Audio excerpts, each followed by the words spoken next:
ఈ వీడియోలో మార్గశిర మాసంలో వచ్చేటువంటి లక్ష్మీ వారాల పూజ ఎలా చేసుకోవాలి, మనం ఏ విధి విధానాలు పాటించాలి, ఎటువంటి నైవేద్యాలను మనం సమర్పించాలి, ఎన్ని వారాలు మనం ఈ పూజను చేసుకోవాలి, కలశ స్థాపన ఏ రోజున చేయాలి, అండ్ అలానే ఆఖరి రోజున మనం పూజా పీఠాన్ని ఎలా కలపాలి, ఉద్యాపన ఎలా చేసుకోవాలి, ఇలాంటి విషయాలన్నిటినీ కూడా ఇంపార్టెంట్ విషయాలన్నీ కూడా ఈ వీడియోలో మనం వివరంగా తెలుసుకుందామండి.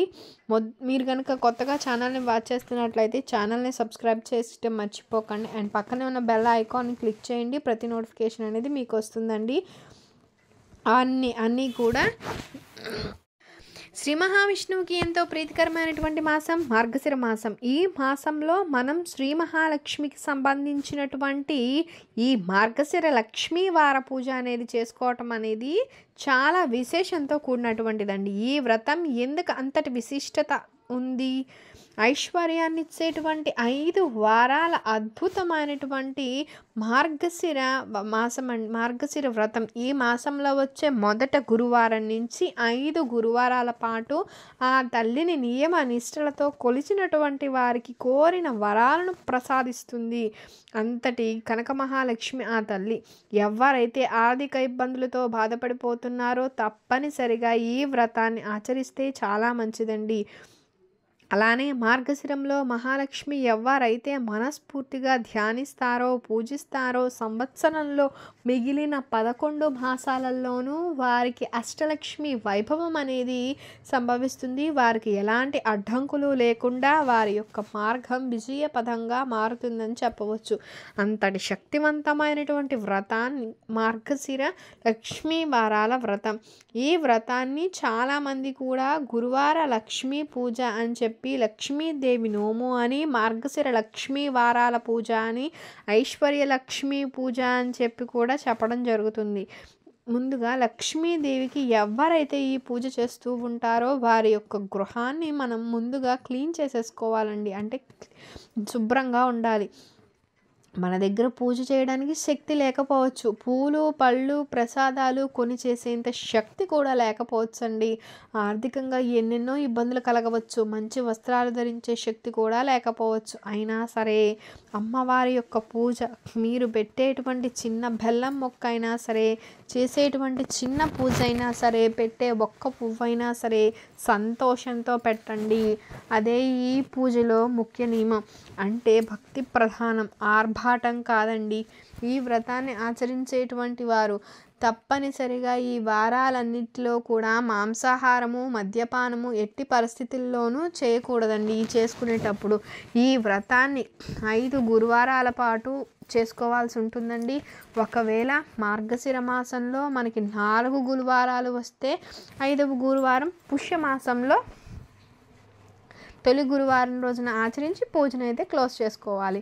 ఇక వ్రత విధానం తెలుసుకుందామండి. ముఖ్యంగా ఉదయాన్నే మనం నిద్రలేచేసి తలారా స్నానం చేసి ఇంటి ముంగిట్లో ముగ్గులు వేసుకోవాలండి. లక్ష్మీదేవి ప్రతిమను పూజా మందిరంలో పెట్టుకోవాలి. లేదండి అంటే వేరుగా ఒక పూజా పీఠాన్ని సిద్ధం చేసేసుకొని ఆ పీటకి మొత్తం కూడా పసుపు రాసి పీటకి మొత్తం కూడా కుంకుమ బొట్లతో అలంకరించుకొని మధ్యన అష్టదళ పద్మాలతోటి బియ్యపు పిండి ముగ్గును పెట్టుకోవాలి. ఇప్పుడు ఆ పీట మీద ఏంటంటే మహాలక్ష్మీదేవి యొక్క ఫోటోని లేక ప్రతిమను పెట్టుకోవాలండి. ఆ తర్వాత ఒక వెండి చెంబు కానీ రాగి లేక ఇతడి మీ దగ్గర ఏదైనా ఉంటే అది తీసుకోండి. దానిలో మీరు కొంచెం నీళ్లు పోయండి. దాని నీళ్లు పోసిన తర్వాత చిటికెడు పసుపు, కుంకుమ, అక్షింతలు, కొంచెం గంగాజలము, రోజ్ వాటరు, గంధం, ఆ తర్వాత ఒక మంచి ముత్యం పగడం, ముద్దు ఒక్క యాలుక, చిన్న పచ్చకర్పూరము, ఆ తర్వాత ఒక రాగి నాణం, చివరిగా ఒక బంగారపు కాసు. ఇవన్నీ కూడా ఆ రాగి చెంబులో వేసుకోవాలండి. ఆ తర్వాత చిటికిడి జవ్వాదు, ఒక పుష్పాన్ని రాగి చెంబులో పెట్టుకోవాలి. ఆ తర్వాత అదే కలశంలోనికి చిన్న మొక్క గరికను ఉంచాలి. ఆ తర్వాత ఏదైనా సరే 5 రకాల ఫలాలకు చెందినటువంటి చిన్న కొమ్మలను ఆకులను ఈ కలశంలో కూడా పెట్టుకోవాలి. మామిడి, దానిమ్మ, జామ, సీతాఫలము, నారింజ, పనస, నేరేడు, మారేడు ఇట్లా ఏదైనా ఫల వృక్షాలకు సంబంధించినటువంటివి ఎటువంటి చిన్న కొమ్మనైనా సరే సేకరించి మీ కలశంలో పెట్టుకోవచ్చు. మీకు ఎన్ని దొరికితే అన్ని పెట్టుకోండి. 5 లేక 3 లేక ఒక్కటైనా సరే పెట్టుకోవాలి. ఆ తర్వాత కలశంలోనికి తమలపాకులు ఉంటే తమలపాకులు, లేకపోతే మామిడి కొమ్మ పెట్టి దానిలో పసుపు రాసి కళ్యాణం బొట్టు పెట్టిన కొంచెం పీచు పైకి వచ్చేలాగా కలశం పెట్టాలి. దానిపైన ఒక రవికల గుడ్డను పెట్టుకోవాలి. ఎరుపు, ఆరెంజ్, పింక్ లేకపోతే ఆకుపచ్చ ఈ రంగులు అయితే ఉత్తమంగా ఉంటాయి. నలుపు, తెలుపు మాత్రం ఎట్టి పరిస్థితుల్లోనూ పెట్టకూడదు. ఇప్పుడు దానికి గంధంతో బొట్టు పెట్టి కుంకుమ బొట్టు పెట్టుకోవాలి. తర్వాత పువ్వులతోనూ మీ దగ్గర ఏమైనా నగలు ఉంటే వాటిని అలంకరించుకొని ఆ కలశాన్ని మీరు పూజా పీట మీద పెట్టుకోవచ్చు. మీరు పసుపు గణపతిని తయారు చేసుకుని ఒక తమలపాకు మీద పెట్టుకొని అదే పీట మీద ఒక పక్కగా పెట్టుకోవాలండి. ముందుగా దీపారాధన చేయాలి. అమ్మవారికి నేతి దీపము అయితే చాలా మంచిది. దీపారాధన చేసుకోవాలండి. అమ్మవారికి నేతి దీపం అంటే చాలా ప్రీతి కాబట్టి ఈ పూజ చేసుకునేటువంటి 5 గురువారాలు కూడా దీపారాధన అనేది కంపల్సరీగా ఆవు నేతితో చేస్తే చాలా శ్రేయస్కరం అండి. ఆ తర్వాత ఏంటంటే ఆచమనీయం చేసుకొని ఈ గోత్రనామాలు చెప్పుకుంటూ సంకల్పాన్ని చెప్పుకోవాలండి.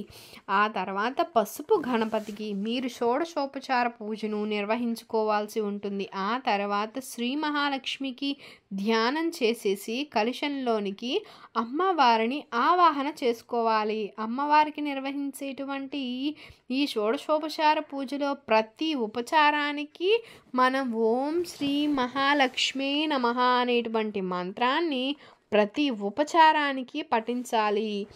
ఆ తర్వాత అమ్మవారికి ఆసనము, పాద్యము, అర్ఘ్యము, ఆచమనీయము, పంచామృత స్నానము, అలానే అమ్మవారికి శుద్ధోదక స్నానము, వస్త్రము, మధుపర్కము, ఆభరణాలు, గంధం, పరిమళ ద్రవ్యాలు ఒకదాని తర్వాత ఒకటిగా సమర్పిస్తూ ఉండాలి. ఆ తర్వాత అమ్మవారికి కుంకుమ పుష్పాలను సమర్పించి అథాంగ పూజను నిర్వహించాల్సి ఉంటుంది. ఆ తర్వాత అమ్మవారికి శ్రీ లక్ష్మీ అష్టోత్తర శతనామావళిని పూజను నిర్వహించుకోవాలండి. ప్రతి నామానికి మీరు అక్షింతలతో కానీ, వివిధ రకాల పువ్వులు ఉంటే పువ్వులతో కానీ, పత్రి ఉంటే పత్రితో కానీ, అంటే ఇక్కడ మారేడు దళం విశేషం అండి.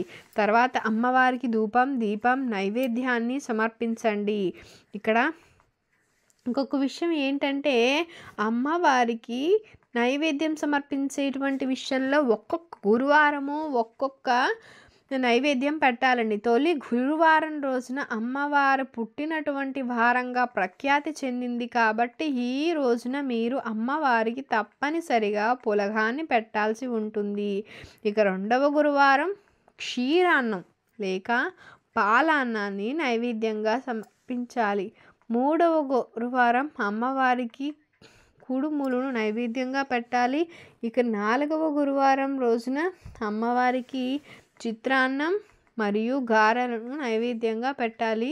ఇక 5వ గురువారం ఏంటంటే చాలా ముఖ్యమైనది. ఈ రోజున పూర్ణం బూరెలు సమర్పించాల్సి ఉంటుంది. ఇన్ని నైవేద్యాలు ప్రతి వారం మేము చేయలేమంటే తీపి పదార్థంగా ఒక చిన్న బెల్లం ముక్కనైనా పెట్టాలి. అసలు వీటన్నిటికంటే కూడా అమ్మవారికి ప్రీతికరమైంది కలాకండ్ అండి. పాలను మరుగుపెట్టి బెరకొట్టి కలాండి చేస్తాం కదా, అదే అయితే అమ్మవారికి చాలా ప్రీతికరం అండి. వీలైతే ఒక గురువారమైన ఈ నైవేద్యం పెట్టి చూడండి. ఇక తర్వాత అమ్మవారికి తాంబూలం, నీరాజనం, మంత్రపుష్పం, ప్రదక్షిణ, నమస్కారాలన్నీ చేసుకోవాలండి. ఇప్పుడు చేతిలో అక్షింతలు పెట్టుకోవాలి. శ్రీ మహాలక్ష్మి వ్రతకథా మహత్యం అని చెప్పి చదువుకోవాలండి. కథ చెబుతున్నాను చూడండి.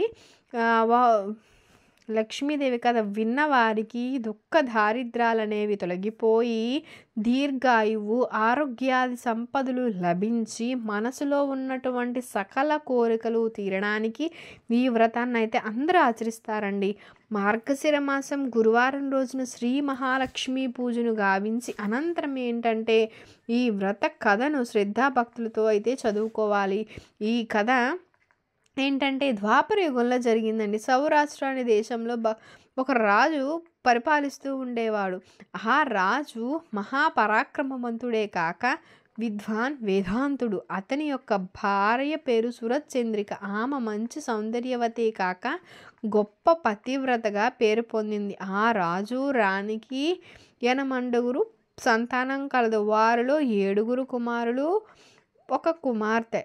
వారికి శ్యామ తనకి శ్రీ మహాలక్ష్మిని అనుకుంటుంటుంది, నేను ఎప్పుడు ఆ రాజు ఇంట వెలిసి తిను అని చెప్పి మనసులో అనుకుంటుంది. తాను రాజు ఇంట వెలిసితే ఆ రాజే కాకుండా ప్రజలు కూడా భోగభాగ్యాలతో సుఖ సంతోషాలతో వర్ధిల్లుతారు.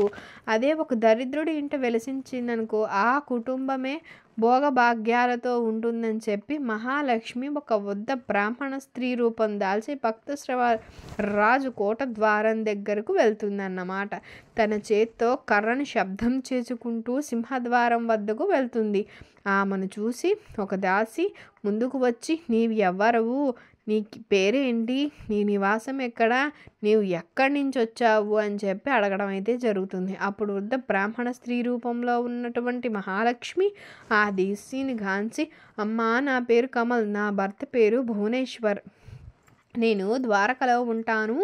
తిను రాణి సురచంద్రిక ఒక జన్మలో ఒక వైశ్యుని భార్య. ఆ వైశ్యుడు చాలా దారిద్ర్యంతో బాధపడుతూ ఉండేవాడు.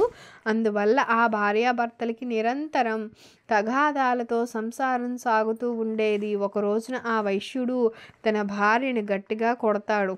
ఆ బాధ భరించలేక ఆమె ఇల్లు వదిలి ఆకలితో అడవికి వెళ్ళింది. ఆ వైశ్యుడి భార్య అలా ఇంటికి వెళుతూ ఉండగా శ్రీ మహాలక్ష్మికి ఆవుపై జాలి కలిగి ఆమె అడవికి ఏ కారణం చేత వచ్చారు అని అడుగుతుంది. దానికి ఆ వైశ్యుని భార్య గతమంతా తనకి చెబుతుంది.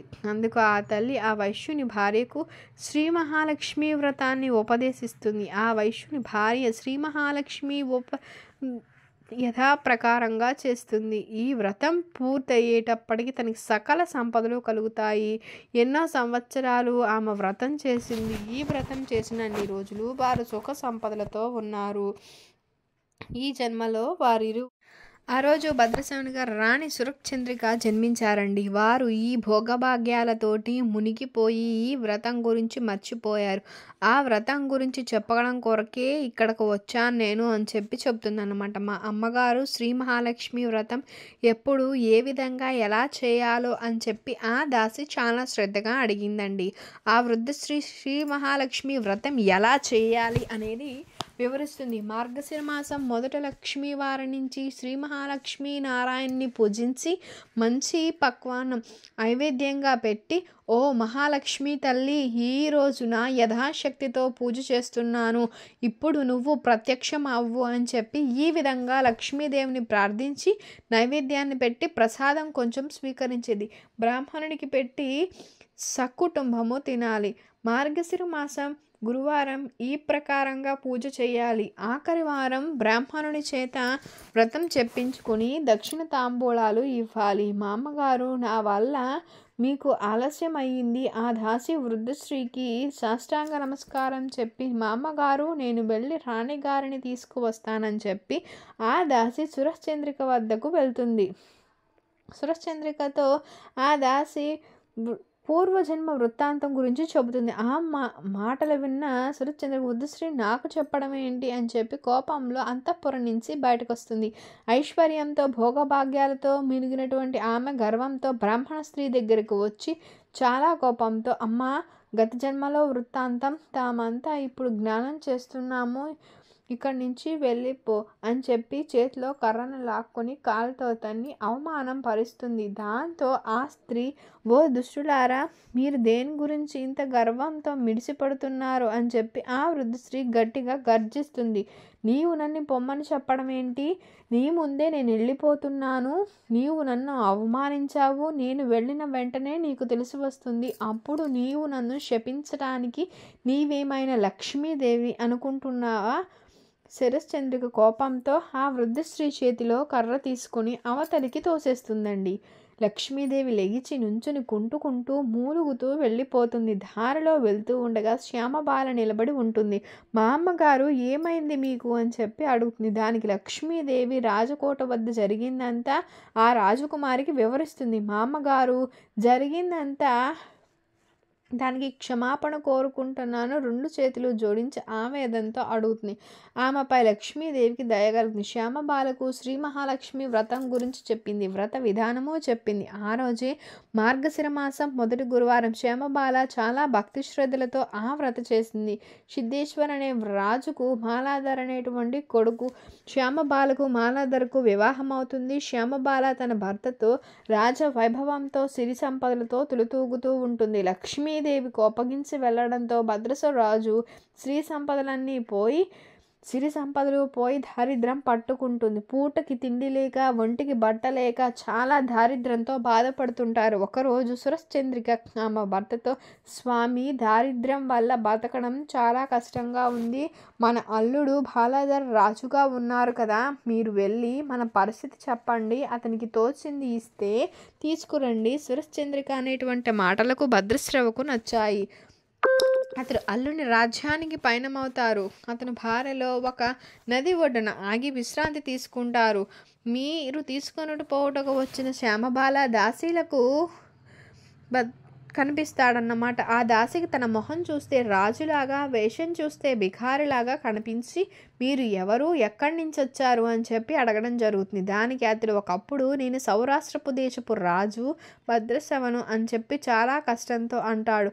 నేను భద్రశ్రవ రాజుని, ఇప్పుడు బికారిగా మారిపోయాను అని చెప్పి కష్టం మీద చెబుతాడు. అయ్యో భగవంతుడా, ఇతడు మా శ్యామబాల రాణిగారి తండ్రి అని చెప్పి పరుగున వెళ్ళి శ్యామబాలకు చెప్పింది. అప్పుడు శ్యామబాల మేనక దాసితో వస్త్రాలు, నగలు ఇచ్చి తన తండ్రిని సకల మర్యాదలతో తీసుకురమ్మని చెప్పి ఆజ్ఞ ఇస్తుంది. శ్యామబాల తన తండ్రికి పంచభక్ష పరమాన్నాలతో భోజనం అయితే పెడుతుంది. సకల మర్యాదలు చేస్తుంది.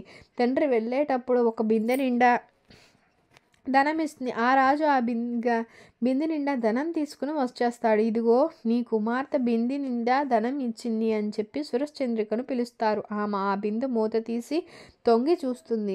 సురశ్చంద్రిక మొహం నల్లబడుతుంది. బిందెలోని ధనమంతా కూడా బొగ్గులాగా మారిపోతుంది. లక్ష్మీదేవి కోపం వల్ల అలా జరుగుతుంది. కొన్ని రోజుల తర్వాత సురశ్చంద్రిక తన కూతురి ఇంటికి వెళుతుంది. ఆ రోజు మార్గశిర మాసంలో 3వ గురువారం అయిపోయి 4వ గురువారం శ్యామబాల ప్రతి గురువారం ఏ విధంగా పూజ చేసిందో ఆ గురువారం కూడా అదే విధంగా పూజ చేస్తుంది. తన తల్లిని ఎంతో బ్రతిమిలాడి ఆమె చేతి కూడా వ్రతం చేపించింది. వ్రతం అయిన తర్వాత తన తల్లిని తిరిగి పంపిస్తుంది. సురశ్చంద్రిక తన రాజ్యానికి వచ్చినప్పటికీ ఆమెకు పోయిన ఐశ్వర్యం అంతా వచ్చింది. శ్రీ లక్ష్మీ వ్రతం చేయడం వల్ల అలా జరిగింది. ఎన్నో రోజుల తర్వాత శ్యామబాల తన పుట్టింటికి వస్తుంది. తన కూతురు తండ్రికి ధనానికి బదులు బొగ్గుని ఇచ్చింది, మనకు ఏమీ ఇవ్వలేదు అన్న కోపం సురశ్చంద్రిక మనస్సులో పెట్టుకుంది. శ్యామబాలను ఎలా ఉన్నావు అని ఎవ్వరూ అడగలేదు. అందుకు ఆమె అవమానం పడుతుంది. శ్యామబాల తన తండ్రిపై కోపగించుకోకుండా పుట్టింటి నుంచి చిటికెడు ఉప్పు తీసుకుని వెళుతుంది. నీ పుట్టింటి దగ్గర నుంచి ఏం తీసుకుని వచ్చావు అని బాలాధర్ అడిగాడు. రాజసారం తీసుకుని వచ్చానని చెప్పి నా వడుతూ చెప్పడం జరుగుతుంది. ఏది, ఎక్కడ రాజసారం? ఆగండి, కంగారు పడకండి అంటుంది. ఆ రోజు ఆమె ఏ పదార్థం వండినా సరే అందులో ఉప్పు లేకుండా తయారు చేయించింది. బాలాధర్ భోజనంతో కూర్చుని ఉన్నాడు. ఉప్పు లేకోకుండా చప్పగా అతనికి తినబుద్ధి కావడం లేదు. ఆమె కంచంలోని పదార్థంలో కాస్త ఉప్పు వేసింది. పదార్థంలో ఉప్పు వేయడంతో ఎంతో రుచిగా ఉంది. నేను పుట్టింటి నుంచి తీసుకువచ్చినటువంటి రాజసారము అని చెప్పి భర్తకు చెప్తుంది. శ్యామబాల భర్తకు ఆ మాట నచ్చుతుంది. ఆ ఇద్దరు ఎంతో సంతోషంతో భోజనం చేశారు. ఈ విధంగా లక్ష్మీ వ్రతం చేసుకున్నటువంటి వారికి లక్ష్మీదేవి కటాక్షిస్తుంది. ఈ వ్రతం చేసిన వారికి వైభవము మనశ్శాంతి లభిస్తుంది. ఒకవేళ ధనం వచ్చినా గర్వం అనేది ఉండకూడదు. లక్ష్మీ వ్రతం చేయడం మరచిపోకూడదు. ఈ రాజు రాణి లాని అందరూ సుఖంగా ఉంటారు. ఈ వ్రత కథ చదవకుండా వినకుండా చేసుకోకూడదు. ఈ కథ వినకుండా ఉట్టి పూజ చేసుకుంటే ఫలితం అయితే ఉండదు. దీంతో శ్రీ మహాలక్ష్మి కథ అయితే గురువారం కథ పూర్తవుతుంది. ఇప్పుడు మీ చేతిలోని అక్షింతలు అమ్మవారికి సమర్పించి మీ శిరస్సు పైన ధరించాలి. ఇప్పుడు అవి కొన్ని ముఖ్య విషయాలు చెప్తూ ఉన్నామండి, అది తెలుసుకోండి. లక్ష్మీదేవికి గురువారం ఉదయము సాయంత్రము అదేవిధంగా శుక్రవారం ఉదయము నేతి దీపారాధన అనేది తప్పనిసరిగా చేయాలి. గురువారం సాయంత్రం సంధ్యంలో పూజానంతరం కథ చదువుకొని గోమాతను పూజించి లక్ష్మీదేవికి నివేదించిన ప్రసాదాన్ని కొంచెం గోవుకు పెట్టి మిగిలింది కుటుంబంగా అందరూ స్వీకరించాలండి. అలానే శ్రీ మహాలక్ష్మి వ్రతాన్ని ఆచరించేటువంటి వారు గురువారం ఉపవాస దీక్షతో ఉండాలి. పాలు పళ్ళు మాత్రమే స్వీకరించి సాయంత్రం పూజానంతరం భోజనం చేయాలి. ఎవరైతే స్త్రీలు ఈ వ్రతాన్ని ఆచరిస్తారో వారికి మధ్యలో ఏదైనా ఆటంకం కలిగినట్లయితే వేరే వాళ్ళ చేత తన భర్త లేక అత్తమామలు లేక పిల్లల చేత అయినా సరే ఈ వ్రతాన్ని కొనసాగించవచ్చు. ఎట్టి పరిస్థితుల్లోనూ మధ్యలో ఆపకూడదు. మార్గశిర మాసం గురువారం ఉదయం సాయంత్రం కథ చదువుకొని శుక్రవారం కూడా వ్రత కథను చదువుకొని ఆ తర్వాత కలశంలో ఉన్నటువంటి కొమ్మలను తీసేసి రాగి చెంబులో ఉన్నటువంటి ముత్యము పగడము బంగారం లాంటివి కొబ్బరికాయను తీసేసి జాగ్రత్త చేసుకొని కొమ్మలను రాగి చెంబులోని నీటిని నదిలో కలిపేసుకోవాలి అవకాశం ఉంటే. కొబ్బరికాయ ముత్యం బంగారం బియ్యం మరుసటి వారానికి కూడా మనం యూస్ చేసుకోవచ్చండి. వ్రతం అంతా పూర్తవ్వగానే ఈ ముత్యం పగడం బంగారం భద్రపరిచి కొబ్బరికాయ ఇంటికి రక్షగా కట్టుకోవచ్చు. పీఠం మీద ఉంచిన బియ్యం మొత్తం పరమాన్నంగా ఉండి అందరికీ ప్రసాదంగా చేసుకోవాలి. ఇక ఆఖరి గురువారం ఉద్యాపన ఎలా చేయాలి అంటే ఆఖరి గురువారం రోజు 7 ముత్తైదువులను లేక 7 కన్యలను గృహానికి పిలిచి వారికి బొట్టు పెట్టి తాంబూలం అయితే ఇవ్వాలి. అలానే మీకు వీలుండి శక్తి ఉంటే ఒక బ్రాహ్మణుడికి భోజనం అయితే పెట్టి ఆయనకి దక్షిణ తాంబూలాన్ని ఇవ్వాలండి. ఆయన ఆశీర్వాదాన్ని పొందాలి. దీంతో 5 గురువారాల లక్ష్మీ వార వ్రతం అయితే పూర్తవుతుంది. ఇదండి మార్గశిర లక్ష్మీ వారాల పూజ ఏ విధంగా నిర్వహించుకోవాలి అనేటువంటి పూర్తి వివరాలు అనేవి తెలుసుకున్నారు. మీకు కనుక వీడియో నచ్చినట్లయితే లైక్ చేయండి, సబ్స్క్రైబ్ చేయటం మర్చిపోకండి. Thank you for watching. Thank you so much అండి.